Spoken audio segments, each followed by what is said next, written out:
Defending Israel with David Harris on JBS is made possible in part by a generous gift in memory of Eric and Mira J. Spector, the Paul and Lynn Late Family Foundation, To Life, to Love, Barbara and Bob Goodkind, the Patricia Worthen Ullman Foundation,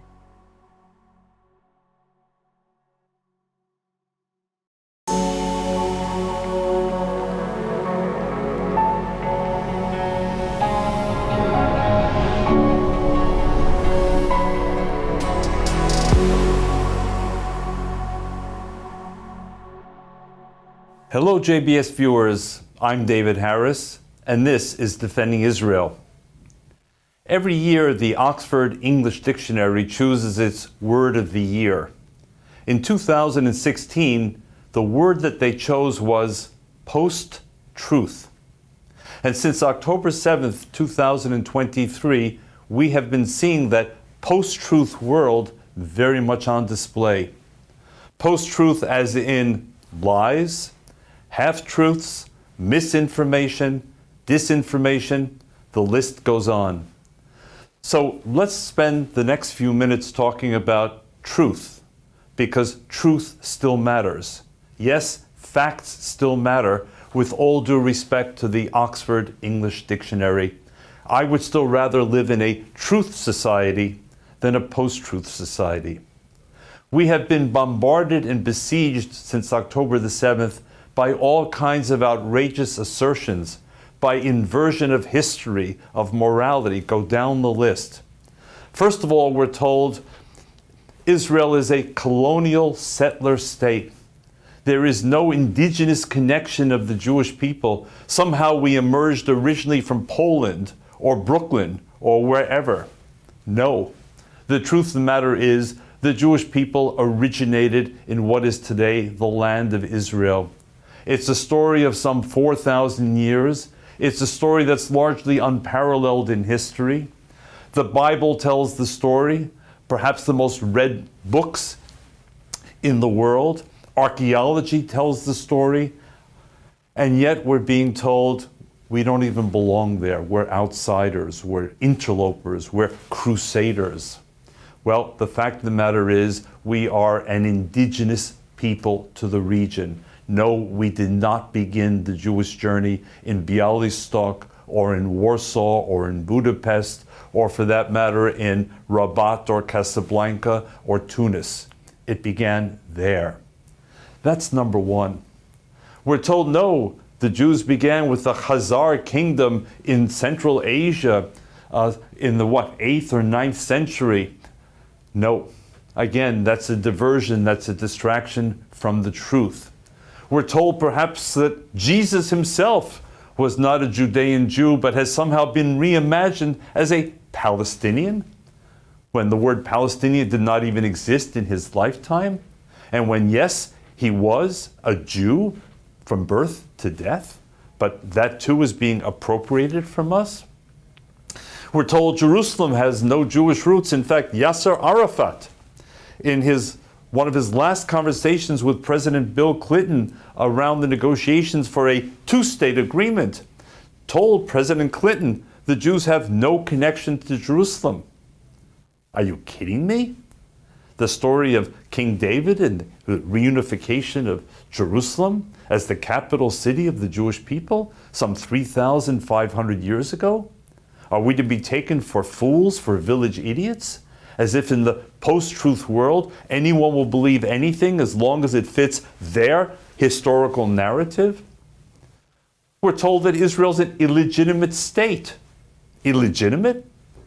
First of all, what does legitimacy mean in our world of 193 nations?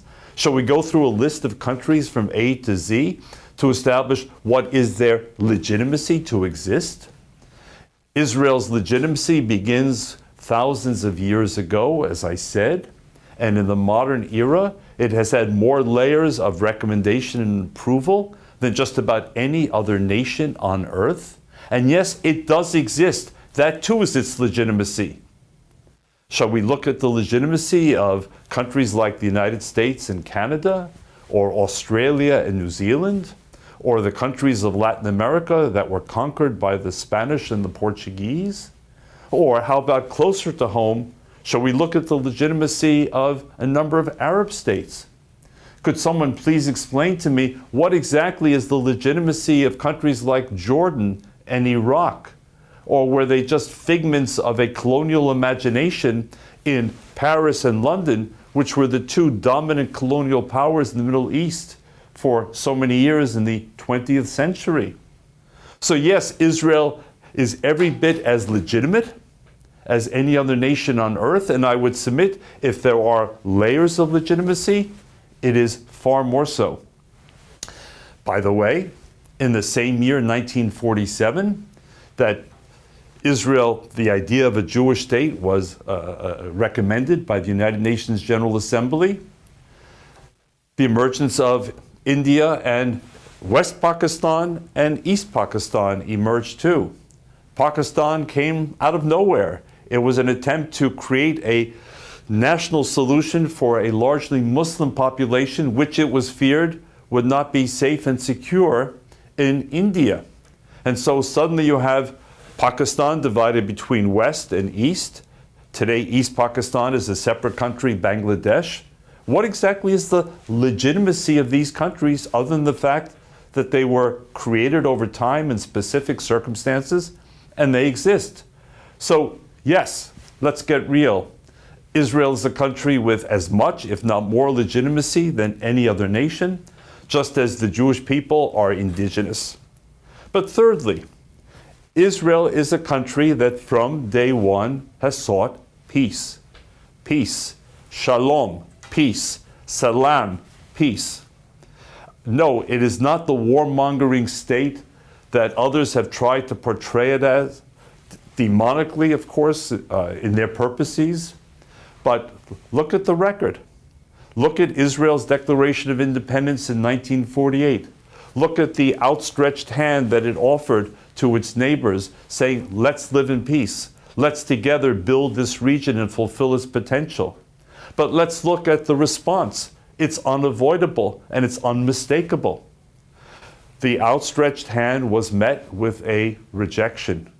5 standing Arab armies declared war on Israel on May 14th, 1948, and even in the months prior to Israel's independence, there was a war going on without a formal name attached to it. Those 5 Arab armies were not in search of a two-state solution or a better approach to peacemaking. Their goal was simple. It was stated explicitly and repeatedly. We seek the annihilation of the state of Israel, pure and simple. Well, Israel was not going to accommodate that desire for its own extermination. And so it fought, it defended itself, and ultimately it prevailed. But that wasn't the only opportunity for peace either, nor was that the only opportunity for a Palestinian state to emerge alongside embryonic Israel. Let's recall, again, in that 1947 United Nations resolution, Resolution 181, there was a proposal not for one but for 2 states to emerge in what had been British mandatory Palestine. The British were leaving the mandate. Independence was coming. There were 2 national movements, one Arab, one Jewish. The proposal was for 2 states, an Arab state and a Jewish state. The Jews said yes, though it was less of a state than they had hoped for. Their geographic and historical aspirations were bigger, but they understood a half of loaf for a homeless, hungry people was far better than no loaf at all. On the other hand, the Arab world said, we prefer no loaf, even if we are purportedly hungry, no loaf. And so they went to war, they lost the war, and there was the lost opportunity for a 2-state solution. But there was another opportunity, several in fact. Until 1967, the West Bank, the Gaza Strip, and the eastern part of Jerusalem were not, I repeat, not in Israel's hands. They were in the hands of the Arab world. any day of the week, they could have created a Palestinian state, and Israel could not have prevented or blocked it. But until 1967, for those 19 years, there was no Palestinian state that emerged, not in the West Bank, not in Gaza, not in Eastern Jerusalem. And I defy the viewers of this program to show me where it became a serious conversation within the Arab world. Instead, what happened to those regions? Well, the Gaza Strip was militarily ruled by Egypt, and it was not a benign rule either. And the West Bank and the eastern part of Jerusalem were annexed, I repeat, annexed to Jordan.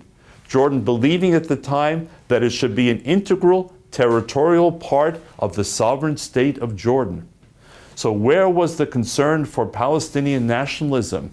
Where was the attempt to create this two-state solution that could have happened until 1967? In 1967, the leaders of Egypt and Syria made explicitly clear in the month of May and the first days of June that they were preparing for the annihilation of the state of Israel. And indeed, all of their movements indicated that they were getting ready for a decisive strike.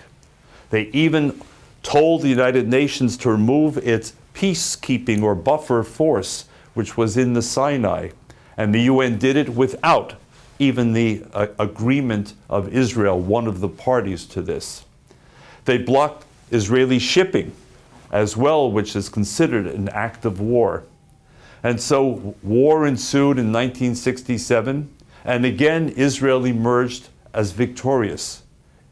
Had it not, it would have been destroyed, because this was again not an Arab initiative about a two-state solution or advancing a peace process. It was a determination to wipe Israel off the map, and Israel would not go along with that desire. But now Israel was in control of the Gaza Strip, of the West Bank, of the eastern part of the city of Jerusalem, and as well of the Golan Heights. And during the summer of 1967, Israel put out feelers through third parties, including the United States, about a land for peace formula. Again, the key word peace, shalom, salam. Now we have something to trade. What we want from you is that intangible but necessary gift of peace. And what we're prepared to give in exchange for that vision of peace is land.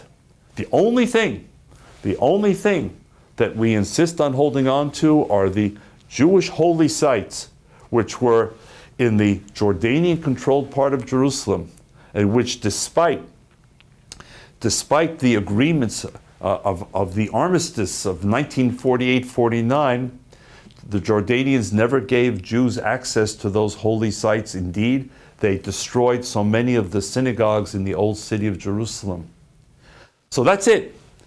In exchange, you get all this vast territory. And the Arab response to this outstretched hand of peace once again came on September the 1st, 1967. It came in Khartoum, Sudan, where all of the Arab nations were meeting under the flag of the Arab League. And the answer was the three no's. No to negotiations with Israel, no to recognition of Israel, and no to peace with Israel. And yet another opportunity for peace and peaceful coexistence had been lost. Meanwhile, we began hearing again and again about the Palestinian refugee question. And this too has kind of morphed into the post-truth world in which we live. And people have stopped asking the hard questions and the necessary questions. Why?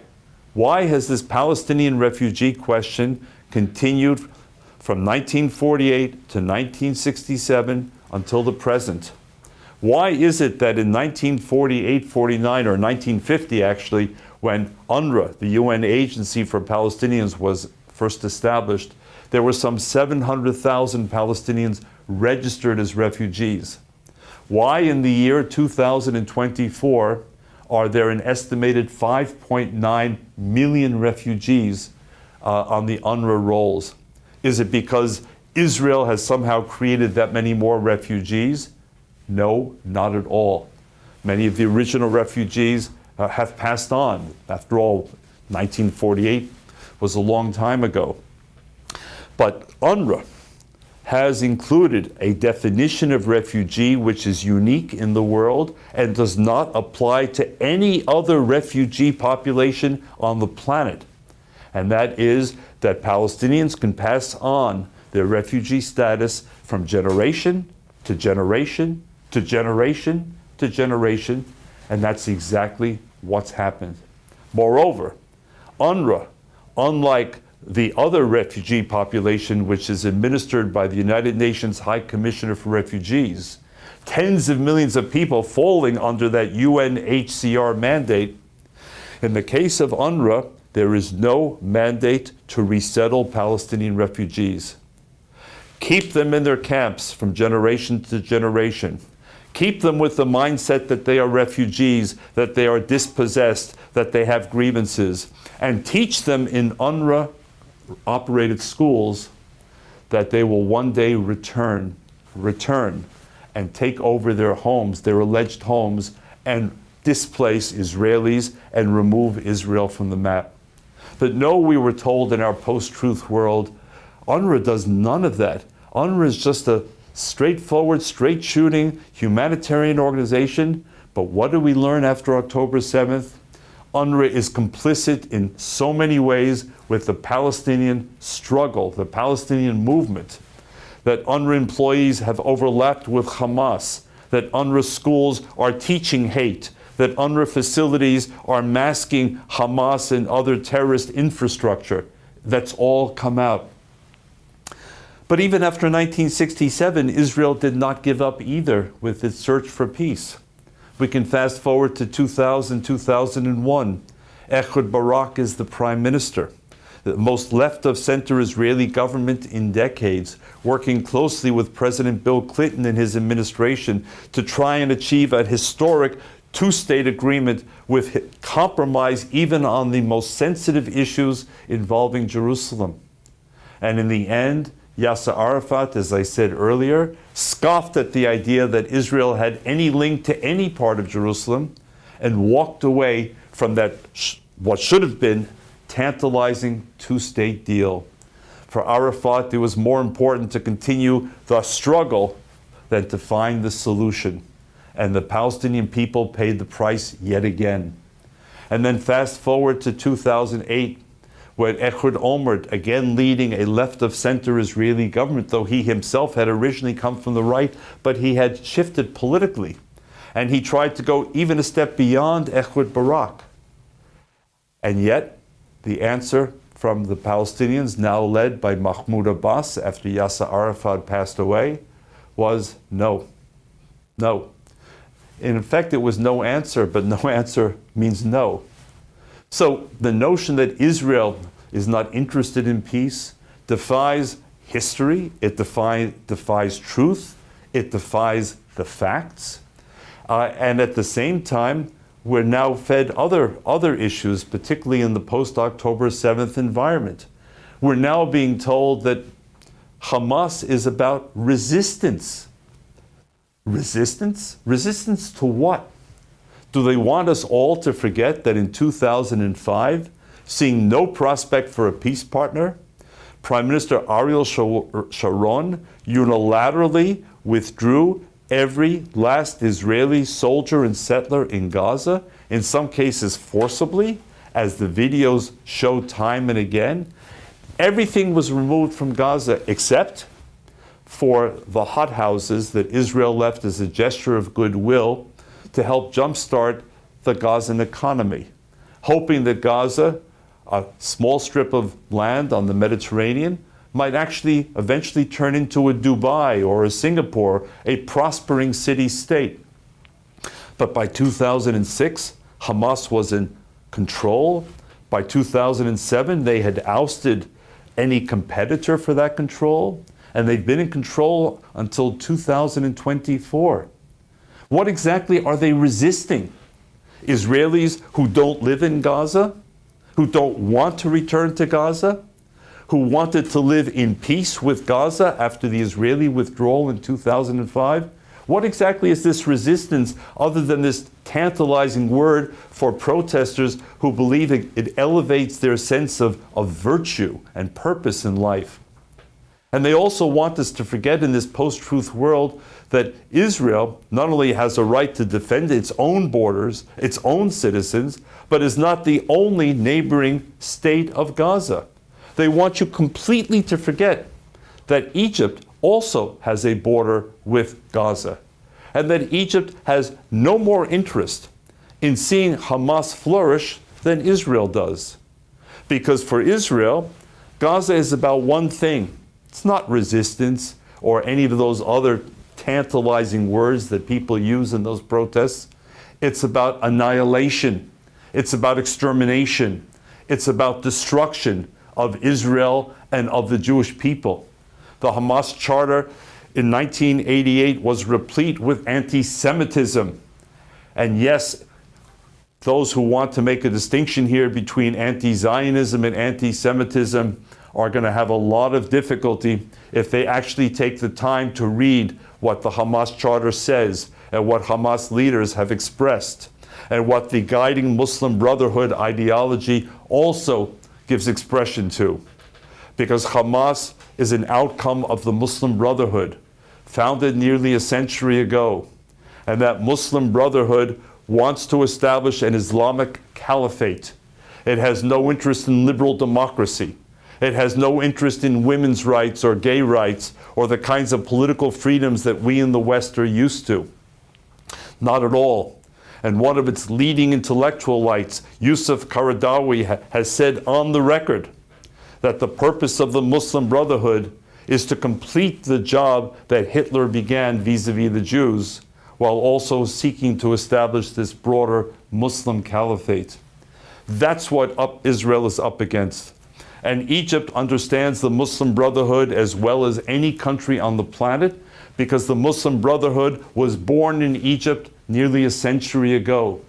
And it was the Muslim Brotherhood that killed Anwar Sadat in 1981 for the sin of having signed a peace treaty with Israel. A peace treaty that probably is unprecedented in world history for everything that Israel gave to the defeated nation Egypt. The vast Sinai, the oil reserves that were found, the strategic depth, essentially all in exchange for an Egyptian commitment to that five-letter word that animates all Israelis: peace. Peace. Israel was willing to give it all up for peace, and fortunately, despite all the ups and downs, that peace has held from 1979 until the present. But Egypt understands Hamas and the Muslim Brotherhood as well as anyone. And that also has led the UAE and Saudi Arabia and other Arab countries to ban the Muslim Brotherhood and to wonder why Western countries like the United States and Canada and the European Union are not acting similarly. To date, to the best of my knowledge, only one European country, Austria, has tried to ban the Muslim Brotherhood. The others have not. But let's also, in our remaining minutes, talk about some other post-truths. End the occupation, the protesters say. Well, first of all, there is no occupation. And there has been no occupation, breaking news, since 2005. By my count, that's 19 years of no occupation. But actually, what do we now know? In a way, they've revealed the truth that many of us had suspected for a long time, but now it's out in the open. For them, the occupation is not about 1967 and the results of the Six-Day War. For them, the occupation is about 1947-48, the very establishment of the State of Israel. That's what their occupation is. And so when people hold up those signs, end the occupation, what they're really saying is, end the State of Israel. And Israel is not going to go along with it. And I ask you, Looking at those protests on American campuses, Canadian and European campuses, on the streets of New York and Toronto and London and wherever, how many signs do you see saying, calling for a two-state solution, calling for peaceful coexistence between Israel and its Palestinian and Arab neighbors? Have you seen those signs? I've looked everywhere. I've been up very close to many of those, not many, but some of those demonstrations. I haven't seen a single one, not at all. The signs are all about ending the occupation and resistance and liberation and all of those other energizing words that drive this strange combination of the far left and the jihadists, this red-green alliance as it's called. So odd on its face because the two groups in many respects share absolutely nothing except, it seems, for their combined hatred of Israel and of Zionism and of the Jewish people. Because you cannot decouple Zionism from the Jewish people.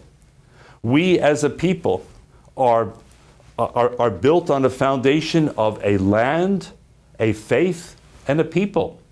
You cannot remove the land and still talk about the legitimacy of the Jewish people, because our story, our journey, our historical travels have all been built around next year in Jerusalem, the centrality of Zion, of Judea, of the biblical references that are replete through the Hebrew Bible.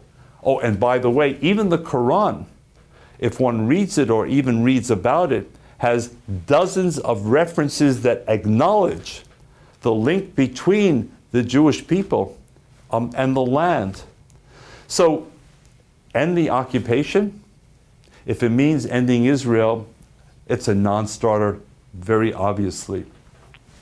The notion of genocide, these words again that are thrown in, these electrifying words that rally people in our post-truth world. Genocide? What genocide? The genocide of Hamas embedding itself in a civilian population, Hamas starting a war, and let's remember, you want to start a war, wars have consequences. If you're going to whine about the consequences, don't start wars. But Hamas wants it both ways. It wants the ability to start a war, it wants the ability to fire missiles at will, it wants the ability to hold hostages in dungeons for months and months at a time. It wants that, but then it wants to be protected from an Israeli response. And when there is an Israeli response, as there should be from any self-respecting nation that's been attacked in this genocidal way, then the crocodile tears come out, the images of children, all the things that they weren't worried about when they started the war, when they embedded themselves in the civilian population. And yet, interestingly, while those protesters on campuses and streets don't realize it, Hamas understands that Israel's Achilles heel, and there is an Achilles heel, is Israel's morality. Israel knows that as long as people like Sinwar surround himself with little children day and night, that Israel will not strike him. They will not strike him because they will not deliberately target the children. You may or may not choose to believe me, but Sinwar knows that, just as his colleagues knew it as well, that as long as they surrounded themselves with those civilians, they were quite safe, because Israel was not indiscriminately going to shoot and kill people by the thousands and the millions. And it's not for nothing that people like Richard Kemp and John Spencer, with their vast military experience, have said that this urban warfare is an illustration of the lowest ratio of non-combatant to combatant deaths that they have ever seen in history. Again, that's not a post-truth comment. That is the factually based comment of experts in the subject who understand exactly what Israel is up against.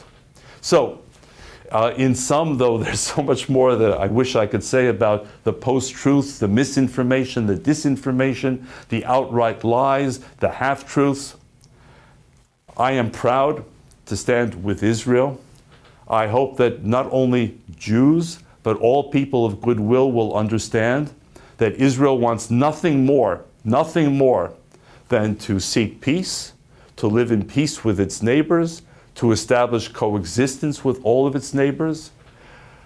Progress has been made with Egypt, with Jordan, with Morocco, with Sudan, with Bahrain, and with the United Arab Emirates.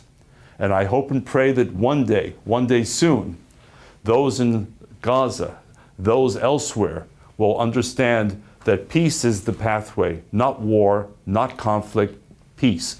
And when they do, Israel will be a willing partner, I'm sure. This is David Harris, defending Israel, and looking forward to seeing you next week.